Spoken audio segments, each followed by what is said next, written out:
Hello students, welcome to my channel. इस video में हम डिस्कस करने वाले हैं continuity of composite function and absolute function means F of G and modulus of F. Okay, जो first है जिसकी स्टेटमेंट है कि अगर हमारे पास दो functions F and G are real functions हैं such that their composition is defined.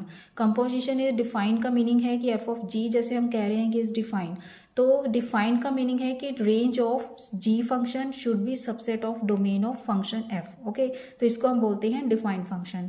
Next है if G is continuous at C and F is continuous at G C, then we have to prove F of G their composition is continuous at point C. Okay, तो first जैसे हमने हमारे पास है F of G X को हम लिख सकते हैं एफ जी एक्स। क्लियर।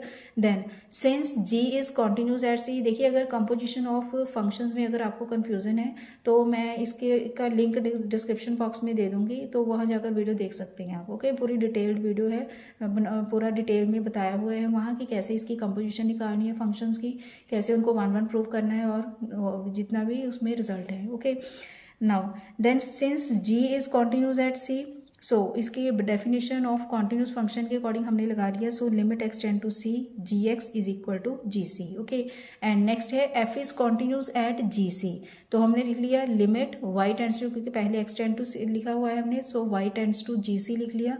जी सी पॉइंट है यहाँ। Okay, Y tends to G C F Y is equal to F G C. Okay, ये तो गिवन कंडीशंस ही हैं दोनों, तो गिवन कंडीशंस के अकॉर्डिंग हमने कॉन्टिन्यूस फंक्शन की डेफिनेशन लगा ली। ओके, नाउ अब हमने प्रूव करना है F of G is continuous at point C, तो हम लेफ्ट साइड के ऊपर लेकर चले limit X tend to C F of G X is equal to limit X tend to C F of G X, ऐसे हमने इसको खोल दिया। Okay, then X and G के दोनों तरफ हमने जी फंक्शन ले लिया, सो हमारे पास आ गया G X tends to F approaches to G C, and G X को हमने लिया हुआ है वाई। ओके, वाई ले लिया इसको, एंड यहाँ बन जाएगा हमारे पास एफ वाई। सो ये हमने लिखा हुआ है this is equal to F G C, so directly ये आ जाएगा हमारे पास एफ जी सी। तो हमने प्रूव कर दिया F of G is continuous at point C. Clear students. Now second है absolute function means modulus function.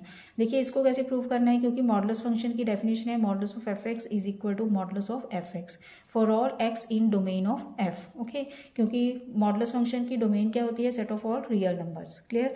Then limit X tend to C modulus of F X, ये लेकर चलेंगे हम क्योंकि यही प्रूव करना है हमने continuous. Now this is equal to limit X tend to C modulus of F X को लिख सकते हैं हम modulus of F X. Okay, and X की जगह पर हमने पुट किया सी, तो ये हमारे पास आ गया modulus of F C and which is also equal to F C. So हमने प्रूव कर दिया modulus of F is continuous at C. Okay, देखिए ये तो प्रूव कर दिया हमने कि अगर एफ कॉन्टिन्यूस है तो मॉडुलस ऑफ एफ भी कॉन्टिन्यूस होगा, बट इसका कन्वर्स ट्रू नहीं है, क्योंकि अगर हम कह रहे हैं कि modulus of F function is continuous then F function need not be continuous. Okay, for example बड़ी इंपॉर्टेंट है इसकी, जैसे हमारे पास एक है 1, एक वैल्यू हो गई 1 if x is rational, -1 if x is irrational. Okay, क्योंकि एक नेगेटिव हो गया एक पॉजिटिव हो गया।